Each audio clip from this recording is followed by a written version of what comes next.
The hottest Lego to be had this holiday season? Well, it is a 652-piece Bilbo Baggins cottage, but good luck finding it. Leslie Hazel is here to talk about the latest developments in Legos. Hi. All about The Hobbit. This is their big seller this year. This is a huge one. And, you know, they do these collaborations with other movies. So, you know, we have The Hobbit this year, but then, you know, we've also had Star Wars in the past as well. And these are now representing an enormous part of Lego's business. And the amount of Legos that are sold, it's like 28 box sets every second. Is that right? That's what they're telling us. And, you know, you forget that Lego is the third largest toy maker behind Mattel. So that's, you know, something that not everybody thinks about, but Legos have really exploded lately. And Legos have, I mean, we're mentioning, of course, they are coming out with this Hobbit series based off the Hobbit movie that's out in theaters right now. But the company itself really has a fundamental set of pieces, something like 2,700 pieces that basically comprise their entire system of play.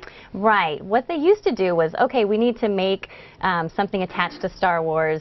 Let's figure out each piece and then make pieces to go with that. Then they said, let's sort of codify that. Here's a set of pieces, and we'll build on that to make each new movie tie-in or new set. So it was a way of, it was a cost saving, it was savvy, but they say it still allows them enough creativity to be flexible enough to make something like a Hobbit house versus Boba Fett.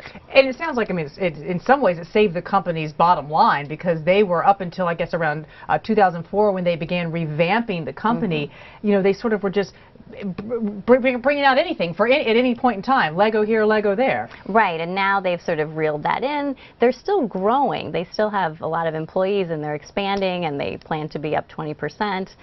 They recently released some earnings numbers, and they'll have their full earnings report in January.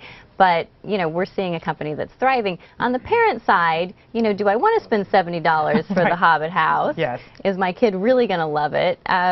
You know, you have to gauge that. And we should know before people mug us in the hall that this is not the Hobbit house. This is another portion of the Hobbit, so that we have gotten the unexpected journey here. This is part of the Barrel Escape.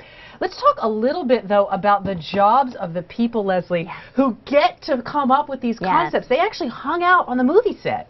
They got to hang out on the movie set. They got to see these exclusive images well before anyone else. There's a lot of secrecy around these films, so it's a difficult relationship. And then they go back to Norway to a basement at the Lego factory. To their own Hobbit hole. Right. And I was kind of picturing, you know, these are like nerdy guys in lab coats. Yeah. They have a lot of tattoos and piercings. It's an interesting bunch. And they go down there and they start, you know, some of it is modeling clay, some of it is using these set pieces that we talked about to try and figure out how can we capture what's going on in the film in these toys. Using a lot of the basic pieces that they already have. Right, exactly. In some cases they have to reinvent pieces. Like I understood for one of the dwarves they had to come up with a new piece for his beard. Right. The Hobbit had a braided beard, and so they had to take clay and actually sculpt that and then create a mold. And we have a number of photos in the paper that give you a sense of all the painstaking detail that goes into this. They, you know, will do an initial draft of a toy and then have to go back and keep tweaking it and tweaking it, and this can take weeks and months to get it right. Just to get the braided beard of a dwarf. The braided all right, beard. Legos can do anything. Thanks so much, Leslie Hazel. Thanks, Wendy.